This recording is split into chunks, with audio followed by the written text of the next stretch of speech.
하나님의 말씀 신약성경 누가복음 10장 29절에서 37절까지의 말씀을 우리가 함께 보겠습니다. 신약성경 누가복음 10장 29절에서 37절입니다.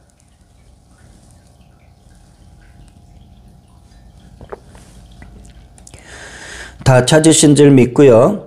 우리 다 같이 말씀을 함께 봉독하겠습니다.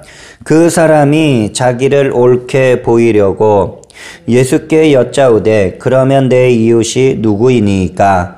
예수께서 대답하여 이르시되 어떤 사람이 예루살렘에서 여리고로 내려가다가 강도를 만나매 강도들이 그 옷을 벗기고 때려 거의 죽은 것을 버리고 갔더라. 마침 한 제사장이 그 길로 내려가다가 그를 보고 피하여 지나가고 또 이와 같이 한 레위인도 그곳에 이르러 그를 보고 피하여 지나가되 어떤 사마리아 사람은 여행하는 중 거기 이르러 그를 보고 불쌍히 여겨 가까이 가서 기름과 포도주를 그 상처에 붓고 싸매고 자기 짐승에 태워 주막으로 데리고 가서 돌보아 주니라. 그 이튿날 그가 주막 주인에게 데나리온 둘을 내어주며 이르되 이 사람을 돌보아 주라. 비용이 더 들면 내가 돌아올 때에 갚으리라 하였으니 네 생각에는 이 세 사람 중에 누가 강도 만난 자의 이웃이 되겠느냐? 이르되 자비를 베푼 자니이다. 예수께서 이르시되 가서 너도 이와 같이 하라 하시니라. 아멘. 할렐루야. 오늘 이곳에 주의 성령이 우리와 함께하고 있음을 믿음으로 선포합니다. 또한 우리 성도님들 각 가정에서 아직까지 이렇게 실시간으로 예배하는 그 처소 위에 주님의 은혜와 사랑과 평강이 주의 성령의 역사하심이 동일하게 넘쳐나기를 주의 이름으로 축원을 드립니다. 누가복음 10장 29절에서 37절의 말씀을 가지고요. 누가 내 이웃입니까? 라는 제목으로 함께 은혜를 나누고자 합니다. 우리 성도님들 추석의 연휴를 마무리하는 그러한 시간이 되는 것 같아요. 자, 복된 추석, 은혜가 넘치는 추석 맞이하셨을 줄 믿고요. 잘 마무리해서 10월 한 달간도 주님의 은혜와 사랑으로 넉넉히 주님께 영광을 돌리는 복된 그러한 믿음의 한 달이 되기를 또한 주의 이름으로 축원을 드립니다. 이솝우화에서 개미와 비둘기가 있습니다. 이 내용을 잘 알고 있죠. 개미가 강물에 빠져서 떠내려가서 이제 죽을 상황인데 비둘기가 하늘을 날다가 그 개미의 어려움에 처한 것을 보고서 나뭇잎 하나를 살짝 떨어뜨려서 개미가 나뭇잎에 올라타고 이제 생명을 구하게 된 일이 있습니다. 그리고 시간이 지나서 어느 날 비둘기가 나뭇가지에 앉아 있었는데 사냥꾼이 총으로 이 비둘기를 딱 쏘려고 조준을 하고 있었습니다. 그때 개미가 그 모습을 보고 쏜살같이 달려가서 그 사냥꾼의 발을 꽉 깨물어 가지고 그냥 사냥꾼이 그냥 따끔하면서 그냥 놀라서 총을 다른 곳에 이제 쏘게 되었고 비둘기는 이제 그 총소리에 어떻게 됐습니까? 총소리에 이제 놀라서 탁 이제 목숨을 구하고 다른 곳으로 날아가게 된 줄로 믿습니다. 자, 비둘기는 개미에게 작은 도움을 베풀었지만 오히려 개미에게 큰 도움을 받게 되었다는 이러한 이야기로 우리가 생각을 할 수도 있습니다. 우리가 개미와 비둘기의 이 외형적인 모습을 놓고 보면은 서로 어울리는 그런 모습은 아니죠. 비둘기와 개미의 속도의 차이, 이 기동성을 생각해 보면 비둘기는 하늘을 날아가요. 개미는 발이 몇 개 더 있지만서도 그냥 땅에서 그냥 아장아장 이렇게 걸어간다 그럴까요? 이런 모습이 있죠. 그러니까 하늘과 땅 차이예요. 그리고 그 몸집, 비둘기의 몸집과 개미의 몸집을 놓고 보면, 그리고 그 몸집에서 나오는 그 파워, 힘을 놓고 보면은 이건 도저히 어울리기에는 이렇게 서로 부합되죠. 맞지가 않죠. 그런데도 서로 어떻습니까? 도움을 주고 받을 수 있는 그런 도움을 베풀 수 있었던 것은 비둘기의 마음, 개미의 마음이 올바르게 사용할 줄 알았기 때문이었다라는 것입니다. 자, 오늘 우리가 누가복음 10장 29절에서 37절에 본문 말씀을 우리가 함께 읽었습니다. 이야기의 이제 주제가 한 유대인 율법사, 서기관으로도 표현할 수도 있겠죠. 율법, 하나님 말씀을, 구약 성경을 잘 알고 있는 이 율법사와 예수님 간에 서로 질의문답을 이렇게 하면서 이야기를 나눕니다. 그 주제가 이웃사랑에 대해서 이제 얘기를 하는데, 자, 누가 내 이웃이고 그 이웃을 어떻게 대해야 하는지를 예수님은 말씀하셨다라는 것입니다. 그 첫 번째, 이제 사건의 내용을 살펴보기 위해서 강도를 만나 어려움에 빠진 사람에 대해서 먼저 살펴보고자 합니다. 누가복음 10장 30절의 말씀을 읽어보면 예수께서 대답하여 이르시되 어떤 사람이 예루살렘에서 여리고로 내려가다가 강도를 만나매 강도들이 그 옷을 벗기고 때려 거의 죽은 것을 버리고 갔더라라고 말씀이 이제 기록되어 있습니다. 자, 율법사가 이제 예수님이 많은 사람들을 가르치고 있었어요. 그런데 그 중에 한 율법사가 사람들이 보는 앞에서 예수님께 이제 일어나서 이제 이런 질문을 먼저 했습니다. 영생에 대해서 질문을 했어요. 자, 영생을 어떻게 하면 내가 얻을 수 있습니까? 누릴 수 있습니까? 그러자 예수님이 이 구약 성경을 잘 알고 있는 이 율법사니까, 자, 율법에 뭐라고 기록되었든 이렇게 하니까 이제 신명기 말씀과 레위기 말씀을 이제 비유로 이제 이 율법사가 이렇게 간단하게 말했어요. 하나님을 사랑하고 이웃을 내 몸과 같이 사랑하라. 그러자 예수님께서 그러면 그 말씀대로 율법에 기록된 대로 네가 그렇게 행동하라. 그러면은 네가 살 것이다라고 예수님께서 답을 해 주셨습니다. 여러분, 실질적으로 율법을 다 지킬 수 있는 사람은 없죠. 하지만 예수님께서는 이 율법사가 이 말씀에 잘 알고 있으니까 하나님 사랑, 이웃 사랑을 지키면은 네가 살 것이다라고 이렇게 먼저 이제 말씀을 전해 주셨습니다. 그래서 이 율법사가 잘 알잖아요. 자기가 하나님 말씀에 잘 아니까 나 하나님 사랑하는데, 나 이웃도 사랑하는데, 아마 은연중에 그런 마음을 가지고 있었던 것 같아요. 그러면서 이제 그가 두 번째로 나 하나님 사랑해요. 나 이웃도 사랑해요. 그런 마음을 가지고 그럼 두 번째로 질문을 하는데, 내가 사랑을 베풀 내 이웃이 누구라고 생각하십니까? 라고 이제 예수님께 물어봤다라는 것입니다. 그래서 이번에 예수님께서는 비유를 통해서 이 율법사의 이웃이 누구인지를 이제 말씀을 해 주신 내용이 오늘 본문 말씀 읽었던 내용에 나오는 것입니다. 한 사람이 예루살렘에서 여리고로 내려갔어요. 자, 이게 좀 화면이 좀 그런데, 자, 높은 지대가 있고 낮은 지대, 그러니까 고지대가 있고 저지대가 있어요. 한 사람이 예루살렘에서 여리고로 내려갔다. 예루살렘이 높고 여리고는 낮은 지대. 이 사람은 이제 성경의 학자들이 다 모두 다 동의하기를 한 유대인으로 이제 생각을 합니다.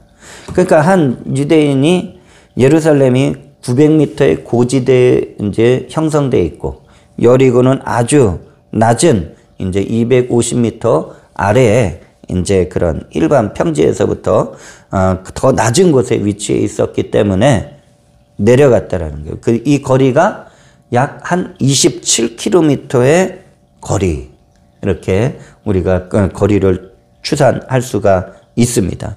근데 이 길이 막 오늘날처럼 막 도시 개발이 돼서 좋은 길이 아니고 아주 험한 길이었다라는 것이에요. 이 27km를 여리고까지 가려면은 길이 험하고 곳곳에 아주 큰 바위들이 막 이제 군데군데 있었고, 자, 그런 곳을 좋아하는 사람들이 딱 있죠. 강도들. 뭐 다른 말로 표현하면 뭐라 그럴까요? 산적들? 우리가 좀 이해하기 쉽게. 이 강도들이 곳곳에 진을 치고서 이런 여행객들이나 이런 연약한 사람들을 다 급습해가지고 물건을 빼앗고 하는 일이 비일비재했었다라는 거예요. 오늘날에 이 내려가는 길목이 우범지대로 우리가 생각해 볼 수가 있습니다. 자, 강도들이 바위 뒤에서 딱 숨어서 누가 오냐 이제 노리고 있는데, 한 사람이 걸어 내려오자 즉시 달려나가서 포위하고 돈을 먼저 빼앗죠. 강도들은 돈을 빼앗는 게 목적이에요. 그런데 말씀을 읽어보니까 이 강도들이 돈을 빼앗은 것뿐만이 아닌 옷도 빼앗아 버렸어요. 그리고 아주 심하게 폭행을 했어요. 집단 폭행을 해가지고 거진 죽을 것처럼 여겨졌을 때 길가에다 버려두고 강도들은 떠나갔다라는 것입니다. 이게 지금 예수님이 비유로 말씀하는 사건의 전개 내용이에요. 이 버려진 사람은 그대로 있으면은 생명을 잃게 되는 아주 심한 부상, 폭행을 당했기 때문에 부상을 입었다라는 것입니다. 자, 이 폭행을 당해서 강도를 만나 죽어가는 이 사람의 모습을 통해서 오늘날 우리들이 이런 생각을 해볼 수가 있죠. 하나님의 그 보호와 사랑을 떠난 사람들의 모습을 우리가 좀 생각해 볼 수가 있습니다.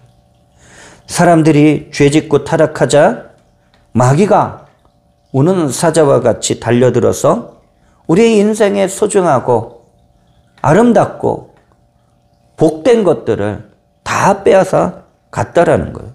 강도들이 뭘 남겨놨어요? 강도들은 남겨놓지 않아요. 내가 가장 소중히 여기는 것들을 다 빼앗아 간다는 거예요. 원수 마귀가 그렇다는 거예요. 원수 마귀는 우리가 잘 되는 꼴, 우리가 행복한 꼴, 우리가 서로 사랑하고 아껴주고 하는 이런 꼴을 못 봐. 그래가지고 그런 행복의 그런 사랑을 누리고 나눌 수 있는 것들을 다 뺏어가길 원한다라는 것이죠. 마귀의 정체가 무엇이죠? 이 지금 한 사람을 둘러싼 강도들처럼 누군가의 인생을 망치려고 하는 악한 존재가 마귀다라는 것입니다. 그래서 요한복음 10장 10절에 주님이 분명히 말씀하셨죠. 도둑이 오는 것은, 여기에서 도둑은 마귀를 지칭하는 것이죠. 도둑이 오는 것은 도둑질하고, 첫째는 도둑질이에요. 그리고 나서 그것도 성이 안 차서 죽여요. 그래서 끝내는 멸망시키려는 것뿐이요. 예수님이 오신 것은, 내가 온 것은 양으로 생명을 얻게 하고 더 풍성히 얻게 하려는 것이다 라고 말씀하고 있어요. 그 하나님을 떠나면 인간은 죄와 질병과 가난과 저주가 덮쳐서 절망을 달고 살아가게 된다라는 것입니다. 여러분들, 강도를 만나 다 빼앗기고 죽어가는 그런 사람처럼 우리 모든 사람들은 구세주 되시는 우리 주 예수 그리스도를 만나고 그분을 나의 구주로 영접해야지만 이 죄에서 노연함을 받고 절망에서 그리고 소망으로 참된 소망을 갖게 되는 은혜가 주어지게 됨을 잊지 마시기를 바랍니다. 두 번째, 강도 만난 사람이 이웃을 만났다라는 것이 말씀에 이제 연결이 됩니다. 누가복음 10장 31절에서 32절을 보면 마침 한 제사장이 그 길로 내려가다가 그를 보고 피하여 지나가고 또 이와 같이 한 레위인도 그곳에 이르러 그를 보고 피하여 지나가되라고 말씀하고 있어요. 강도를 만나 모든 걸 다 빼앗기고 심히 폭행을 당해서 이제 길가에 버려져 죽어가던 이 사람에게 어떤 사람들이 이제 한 명씩 한 명씩 동일하게 예루살렘에서 내려와 이제 여리고로 향하는 그런 과정 속에서 길가에서 이 사람을 만났다라는 것이에요. 첫 번째 사람이 제사장이라는 사람이었고 두 번째 사람은 레위인이었다라는 것입니다. 여러분들, 이들은 의심할 이유가 없이 모두 정통 유대인들이에요. 그리고 이 사람들은 레위 지파 사람에 속해 있는 사람들로서 성전에서, 하나님의 성전에서 제사를 집례하고 그리고 제사장을 도와주는 레위 사람들이었다라는 것입니다. 자, 이 제사장들과 레위인들은 누구보다도 이 하나님의 말씀, 이제 율법에 대해서 잘 알고 있는 사람들이었어요. 그래서 율법에 기록된 대로 하나님을 섬기고 그리고 그 말씀대로 이웃에 대한 어려운 사람들에 대한 그러한 사랑을 실천해야 하는 사람들이었다라는. 그러니까 같은 유대인이지만 이들에게는 어떻게 보면 더 공인으로서의 그런 모습을 이렇게 실천해야 될 의무감이 주어져 있었겠죠. 자, 특별히 이 유대인들은 같은 유대인들에 대해서는 엄청난 이런 친밀감, 어떻게 보면 하나됨, 그런 것을 은연중에 생각하고 있어요. 왜? 우리가 하나님께 선택받은 하나님의 백성, 하나님의 자녀다라는 그러한 연대의식이 있다라는 것이죠. 당연히 한 사람이 강도를 만나서, 그 유대인 한 사람이 강도를 만나서 빼앗기고 그리고 죽어가는 상황에서 같은 유대인이면서 하나님의 성전에서 일을 그런 특별한 사람들이 지나가는데 누가 봐도, 누가 들어도 당연히 도움을 베풀 것이다라고 생각하게 되었다라는 것이죠. 하지만 문제가 무엇이었어요? 이들이, 제사장이나 레위인이 강도 만나 죽어가는 사람을 보고도 도움을 베풀진 않은 거예요. 뭐 바쁜 일이 있어서? 그럼 누군가라도 불러서 이 사람을 도와줄 수 있도록 최소한의 그런 조치를 취했어야 되는데 보고도 그냥 모른 채 하고 외면하고 지나갔다라는 것입니다. 여러분들, 왜 이런 모습을 제사장이나 레위인이 보였을까? 자, 이 부분은 말씀에 대한 부분이 우리가 생각하지 않으면 풀리지 않는 거예요. 자, 민수기 19장 16절, 뭐 여러 가지 이제 말씀이 이제 레위기 말씀도 있는데, 민수기 19장 16절을 보면 누구든지 들에서 칼에 죽은 자나 시체나 사람의 뼈나 무덤을 만졌으면 일주일 동안 부정한 사람이 된다고 율법에 기록되어 있는 거예요, 말씀에. 그러니까 제사장이 지나가는데 저 사람이 죽은 것 같아. 피를 흘리고 길가에 버려졌어. 가서 원래는 이 하나님 말씀에 따르면은 이 사람이 죽었나 살았나 확인하고 살았으면 도움을 베푸는 것이 이게 당연한 일인데, 이 제사장은 어떤 말씀을 생각했어요? 죽은 사람을 만지면은 내가 일주일 동안 부정해져 가지고 격리돼야 되는 거예요. 이게 격리돼야 돼요. 격리돼요. 그러니까 이 말씀을 적용하니까 이 사람이 죽었다고 판단할 수도 있겠죠. 그러니까 그냥 지나가 버린 거야. 레위 사람도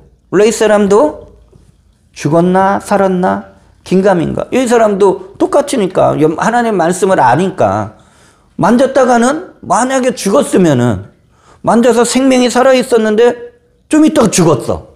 그럼 어떻게 또 부정해지는 거지. 그러니까 이 말씀의 적용을, 하나님의 말씀을 적용해서 사랑을 실천하면 좋았을 테인데 이들은 이 율법에 기록된 또 다른 말씀, 이 말씀을 통해서 이 죽어가는 사람, 어려움을 겪고 있는 사람을 외면하고 지나갔다라는 것입니다. 그러니까 하나님을 섬기고 사랑한다면 당연히 이웃사랑으로 실천을 해야 했지만 이 종교적인 의식에 사로잡혀서 율법의 이 본질, 하나님의 말씀의 본질인 사랑을 실천하지 못했다는 거죠. 이것을 지금 예수님께서 율법사 앞에서 들려주는 거예요. 내 이웃이 누굽니까? 야, 지금 너희들 유대인들 스스로가 유대인들끼리 서로 연합하고 단합하는데 실질적인 모습을 보면 그렇지 않지 않냐 하는 그런 의증이 이렇게 좀 내포되어 있는 것을 보게 됩니다. 마지막 세 번째, 강도 만난 사람이 진정한 이웃을 만나다라는 것입니다. 누가복음 10장 33절에 어떤 사마리아 사람은 여행하는 중 거기 이르러 그를 보고 불쌍히 여겨. 34절과 35절까지 연결해서 제가 읽어보면은 가까이 가서 기름과 포도주를 그 상처에 붓고 싸매고 자기 짐승에 태워 주막으로 데리고 가서 돌보아 주니라. 그 이튿날 그가 주막 주인에게 데나리온 2를 내어주며 이르되 이 사람을 돌보아 주라. 비용이 더 들면 내가 돌아올 때에 갚으리라 하였으니 라고 말씀하고 있습니다. 강도 만나 죽게 된 유대인은 같은 유대인들, 그리고 또 제사장, 그리고 레위인, 특별하게 하나님의 말씀을 더 알고 지키는 그 사람들을 만났지만 이 사람들은 자신을 보고도 같은 동족인데도 하나님의 일을 하는 사람들인데도 보고도 모른 채 하고 지나가자 얼마나 실망했겠어요. 실망하고 충격을 받았을 것입니다. 그런데 여기에서 더 큰 충격을 받은 사람들이 있어요. 성경엔 기록되어 있지 않은데 그 충격을 받은 사람들은 누구예요? 예수님과 지금 성경을 잘 알고 있는 율법사가 서로 지금 질의문답을 한다고 그랬잖아요. 사람들 앞에서, 사람들이 쭉 듣는 앞에서. 그 많은 사람들은 유대인들이었다라는 거예요. 이 율법사가 예수님 앞에 그러면은 내 이웃이 누굽니까? 이 율법사의 머릿속에 고정관념 속에 세워져 있는 이웃은 같은 유대인들밖에 없어요. 왜냐? 유대인들 이외에는 인간 취급을 하질 않아요. 왜? 하나님과 멀어져 있는 사람들이기 때문에 이런 생각이 은연중에 깔려 있다는, 어떻게 보면 답을 미리 알고 있었어요. 내 이웃? 내 유대인들이 내 이웃이다라는 그런 생각을 가지고 의도적으로 예수님께 질문을 했다라는 것이에요. 그것을 많은 사람들 앞에서 이야기를 하고 있었다는. 자, 그런데 예수님과 율법사의 대화를 듣는 이 주변의 유대인들도 충격을 받은 거예요. 왜? 이들도 똑같은 고정관념, 고정적인 생각이 있는 거예요. 내 이웃이 누구냐라는 이 율법사의 질문에 당연히 유대인이지. 같은 내 유대인이지. 그 사람들을 서로 도와주고 하는 것이 내 이웃이지. 이런 생각을 가지고 있었어요. 그 예수님이 제사장, 레위인 이런 얘기를 했을 때 당연히 도와주었겠구나라고 생각을 했었지만 이 청중들도 예수님의 말씀을 통해서 제사장, 레위인이 그냥 지나갔다라는 것에 그 듣는 이들도 더 큰 충격을 받았다라는 것입니다. 그리고 나서 예수님이 말씀을 연결하는 거예요, 지금. 누가복음 10장 33절에.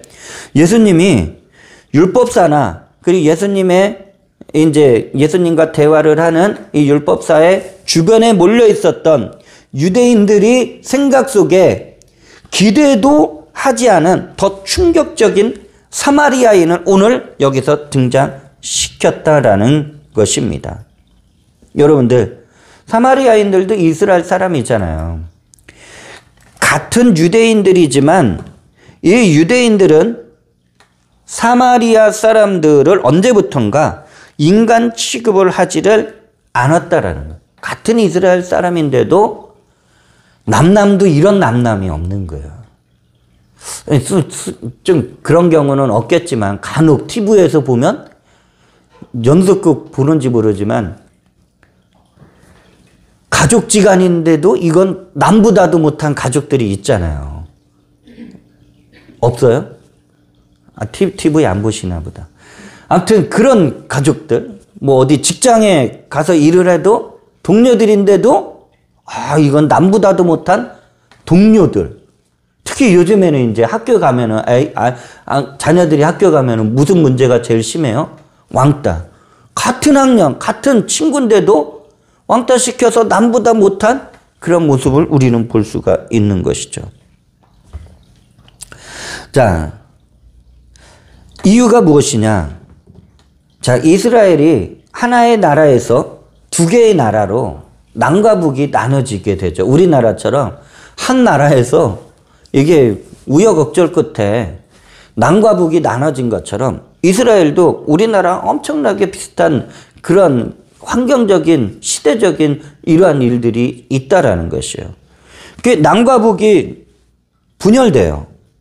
그래서 남쪽은 그 나라의 이름을 남유다, 북쪽은 북이스라엘이라고 서로 호칭을 부르게 돼요. 자, 이 북이스라엘 지역에 사마리아라는 한 지역이 있어요. 거기에서 우상숭배가 많이 행해졌어요. 북이스라엘이 나라가 나눠지면서 우상숭배, 하나님을 버렸어요. 그리고 눈에 보이는 우상숭배의 죄를 엄청나게 자행했어요. 끝내는 아수르라는 엄청난 대제국이 주님 오시기 전 주전 721년에 북이스라엘을 멸망시켜버려요. 근데 멸망시켜서 끝나는 것이 아닌 아수르가 이 북이스라엘에다가, 그러니까 강대국이 항상 행하는 그런 모습이 무엇이냐? 그 나라의 민족을 단일 민족으로 만들질 않아요. 혼혈 정책을 펼치는 거예요. 그래서 여러 다른 나라의 민족을 강제로 이주시키고 이스라엘 민족을 다른 나라로 보내고, 그러면서 다른 나라 이 사람들과 결혼하게 해서 피가 섞이게 해요. 그럼 단일 민족이 안 되죠. 혼혈 민족이 되는 것이죠. 자, 남유다도 뭐 상황은 뭐 도찐개찐 150년이 좀 더 지난 후에 이들은 바벨론이라는 엄청난 강대국에 의해서 1차, 2차, 3차 침공을 받으면서 완전하게 멸망하게 돼요. 이스라엘이 없어지는 거야. 어떻게 보면은. 자, 그런데 이 남유다 사람들이 바벨론 포로가 돼서 막 바벨론 포로로 가고 막 하는데, 이들은 이 단일 민족에 대한 이 피를 보존하길 원했어요. 그러니까 이방인들과 결혼하는 거를 어떻게 해서든 막기 위해 그런 몸부림을 쳤어요. 그 포로 기간이 끝나고 이제 예루살렘, 이제 유다 땅으로 돌아왔었을 때 보니까 이게 피가 섞인 혼혈 민족, 그 이스라엘 사람이지만 실질적으로 이방인과 피가 섞인 사람들이 막 비일비재한 거야. 그래서 이제 신앙 개혁을 하게 되죠. 느헤미야, 에스라 막 이런 사람들이, 포로에서 돌아온 아주 핵심적인 지도자들이 이방인과 결혼한 사람들을 다 내쫓아버려요. 그 가족들을 내쫓아버리고, 우리는 하나님의 거룩한 민족이다, 이스라엘 민족이다, 그래서 유대인이라고 표현을 하는 거예요. 우리는 유대 민족이다. 그런데 저 혼혈, 피가 섞인 이스라엘 사람들을 보니까 이 사람들을 도저히 이 유대인 그 이름으로 부르기가 마음에서 나오지를 않는 거예요. 저들은 이방인이나 마찬가지야. 저들과 인간 취급을 하고 싶은 마음이 없는 거예요. 왜? 이미 저들은 피가 섞였어요. 그래서 유대인이라고 불러줘야 되지만 유대인이라 부르는 것 자체가 수치스러운 일이에요. 그래서 그 피가 섞인 사람들, 이방인과 피가 섞인 사람들을 부를 때 사마리아인, 사마리아 사람, 엄청나게 무시하는 것이죠. 너희들 유대인 아니야? 너희들 이방인이야? 그렇게 인식을 치부해 버렸다라는 것입니다. 그러니까 이 유대인 사회에서 사마리아 사람이 오는 걸 좋아하겠어요? 어우, 싫어하겠죠. 그럼 유대인이 이 사마리아 지역을 가는 걸 좋아하겠어요? 싫어하겠죠. 그러니까 그 말이 나온 거예요. 어디 더 북쪽으로 가야 되는데 사마리아를 지나야 될 그 길목에서 이 유대인들은 힘들어도 괴로워도 시간이 더 걸려도 사마리아 땅을 들어가지 않고 외곽으로 돌아서 북쪽으로 가는 거예요. 유대인들이 그렇게 끔찍하게 사마리아 사람들을 경멸한 거예요. 그런데 예수님이 지금 어떻게 말씀을 하시는 거예요? 오늘 강도 만나 죽게 된 한 유대인에게 자신들이 인간 취급을 안 하던 이 사마리아인이 와서 그를 도와주는데 폭행당해서 죽어가는 그를 보고 불쌍히 여긴다라는 것이에요. 이게 있을 수 있는 일이에요. 그 유대인과 사마리아인 사이에 엄청난 반목이 있었다라는 것을 우리가 생각을 하게 되면 이거 있을 수 있는 일이 아니라는 거예요. 이건 있을 수 없는 일인데 예수님이 지금 비유를 통해서 이 말씀을 하고 있다라는 거예요. 인간 취급, 개취급하고 있었던 이 사마리아인이 자기의 동족 유대인인 이 사람을 불쌍히 여겼어. 같은 동족 유대인이었었던 제사장과 레위인은 그냥 보고 지나갔는데 이 율법사와 예수님과의 대화를 듣는 주변의 이 유대인들은 엄청난 충격을 받았겠죠. 이 사마리아 사람의 행동을 보고서 인정이 있는 거예요. 저 사람이 왜 이렇게 생각할 수 있잖아요. 아유, 저 사람은 어떻게 된 거야? 누구한테 이거 강도 만났구나. 엄청나게 매를 맞았구나. 죽어가는 것 같은데 아유, 어떡하냐. 마음이 벌써 불쌍한 마음이 들었다라는 거예요. 불쌍한 마음이 들으니까 행동이 어떻게 돼요? 마음이 불쌍한 마음이 들면 행동은 그 사람한테 가게 돼 있는 거예요. 그래서 더 가까이 가서 더 가까이 가서 보니까 이 사람의 상태가 보는 것보다 더 심각해. 위중한 거예요. 그래가지고 너무 의중해가지고 응급처치를 그 자리에서 하는 거예요. 기름을 바르고 상처에 기름을 바르고 그 상처에 포도주를 붓는 거예요.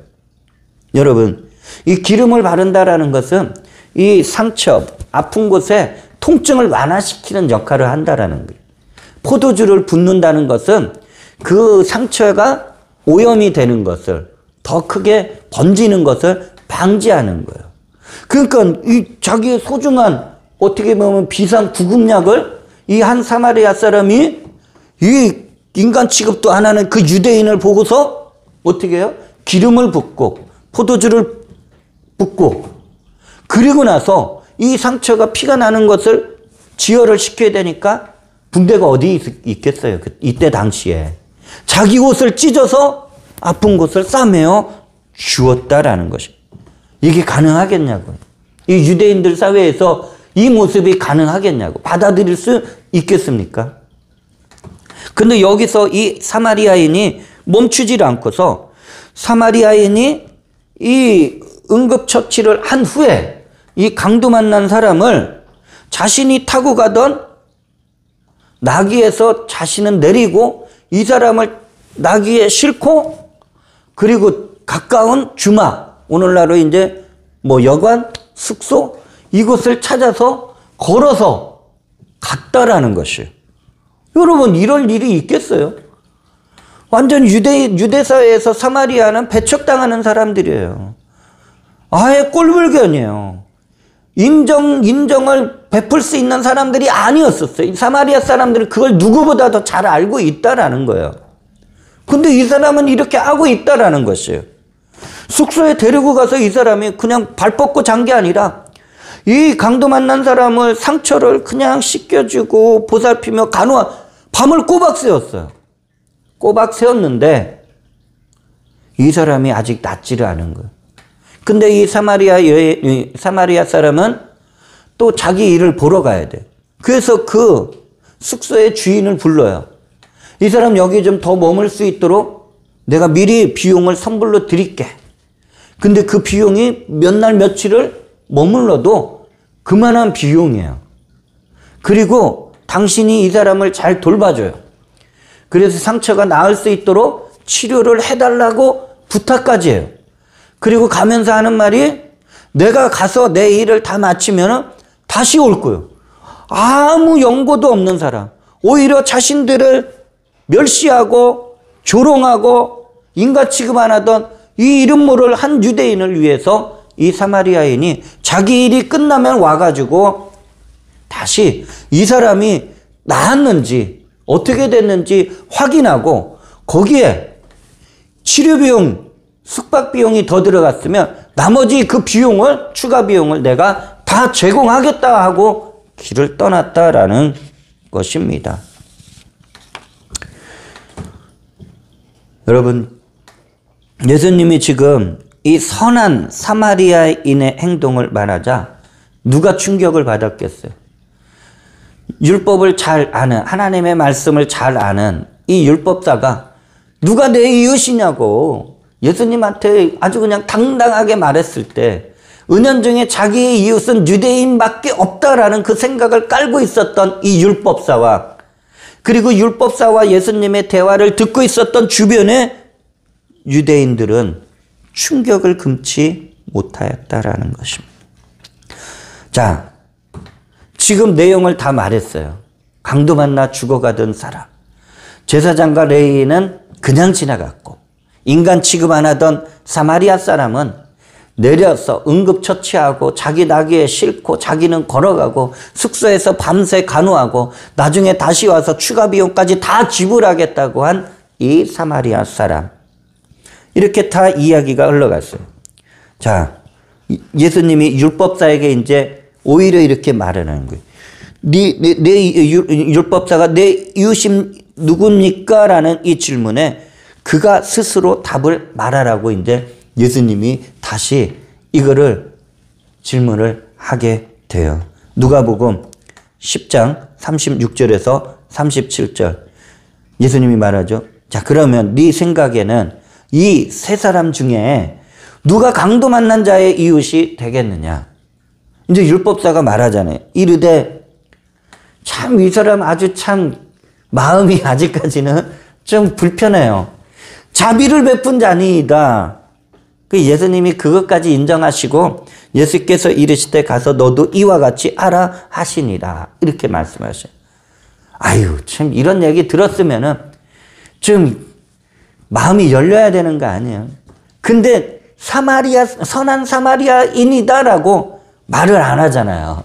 그냥 그 사람이 자비를 베풀었으니까 자비를 베푼 자니이다라고 억지로 말하는 것처럼 이렇게 보이기도 해요. 예수님이 뭐라고 말씀하신 거예요? 야, 네가 이제 네 스스로 말했지, 자비를 베풀었지. 그러니까 너도 가서 너도 율법을 잘 연구하고 하나님 말씀을 잘 아는 사람이니까 너도 이와 같이 하라. 이 말 속에는 무엇이 있어요? 너희들이 생각하는 내가 이웃이라고 생각할 수 있는 내 생각을, 고정관념을 깨뜨리고 어느 누구를 만나도 그 사람에게 하나님의 사랑으로 그 이웃을 사랑하라라는 그러한 말씀이 내재되어 있음을 잊지 마시기를 바랍니다.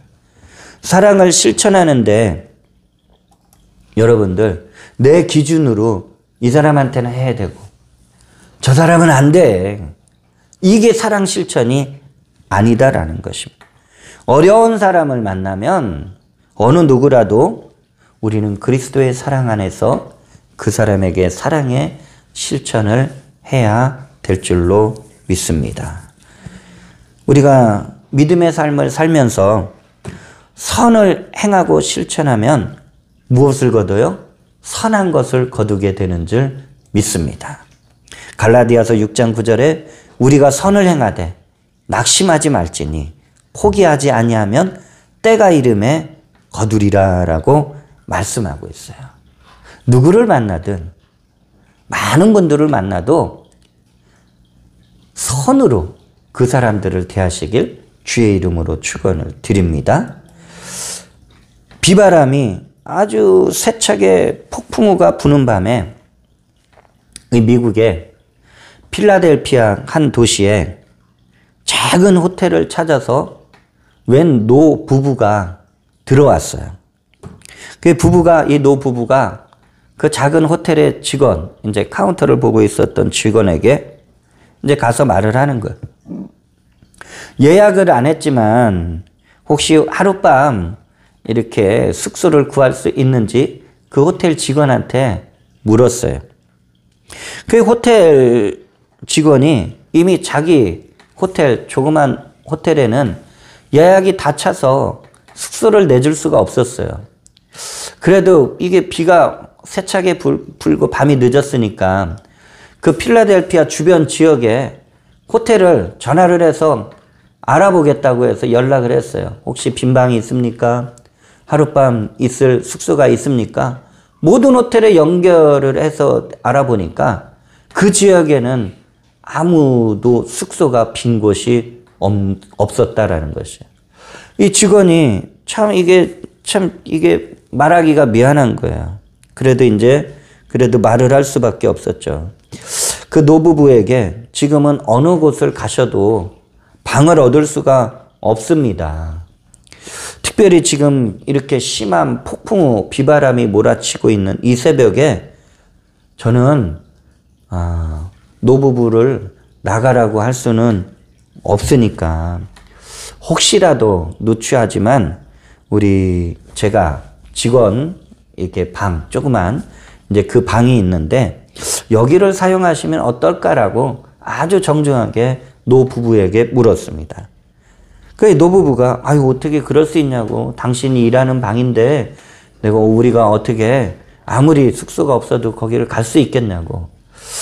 자, 그런데도 이 호텔 직원이 그렇다고 지금 비바람 이 새벽에 나가서 어디에서 밤을 이렇게 지낼 수가 있겠습니까?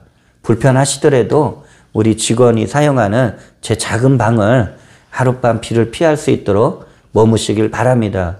이런 호의가 이제 계속돼서 노부부가 어쩔 수 없이 그 직원이 사용하는 방에서 하룻밤을 지내게 되었습니다. 그러고 나서 이제 다음날 호텔에서 이제 체크인을 하면서 노신사가 직원에게 이제 이런 말을 하고 가는 거예요. 당신은 아마도 미국에서 제일 좋은 호텔의 경영자가 되어야 할 사람입니다. 라고 그렇게 이제 고마움을 전하면서 이 노부부는 떠났습니다. 작은 호텔을 떠났어요. 그리고 나서 이제 시간이 흘렀어요. 2년 동안 시간이 지난 후에 노신사가 이 작은 호텔에서 그때까지 일하고 있던 직원에게 편지를 보내요. 그 편지 속에는 뉴욕으로 올 수 있는 비행기 표를 담아서 뉴욕에 와서 자신을 한번 꼭 방문해 달라고 이런 편지를 보내게 되었습니다. 이 호텔 직원이 따로 이제 시간을 내서 이제 비행기를 타고 뉴욕에 도착해서 노신사를 만나게 됩니다. 그러자 이 노신사가 뉴욕의 한 중심가로 이 호텔 직원을 데리고 가면서 한 건물에 멈춰 서게 돼요. 그러면서 한 건물에 아주 궁전같이 정말 최고로 지어진 호텔을 보여주는 거야. 이 호텔을 보여주면서 오늘부터 당신은 이 호텔이 당신이 경영할 수 있도록 지어져 있는 호텔이다라고 그런 말을 해주게 돼요.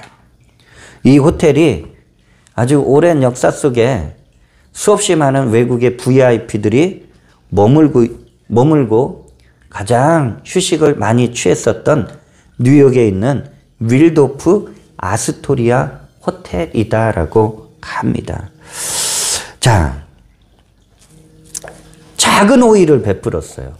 작은 호의를 베풀었는데 이 호텔 직원이 작은 호의를 베풀고 자신이 일하는 직장에서 누구나 베풀 수 있는 호의죠. 근데 누구나 베풀 수 없는 호의도 되는 거예요. 비 오는 날 그냥 나가라고 할 수도 있는 거예요. 비 오는 날 그냥 모르겠어요. 로비가 있었다 그러면 로비에 있으라고 할 수도 있는 거예요. 근데 이 직원은 상대방을 최대한 존중해줬고 그리고 또 어떻게 했습니까?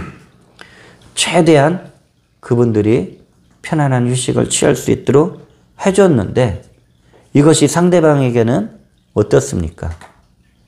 큰 감동을 주었고 그리고 세계에서 가장 유명한 물론 이제 지어졌으니까 그 이후로부터 유명해졌지만 세계에서 가장 유명한 엄청나게 큰 호텔을 경영할 수 있는 최고 경영자로 부름을 받게 되었다라고 이야기가 전해집니다.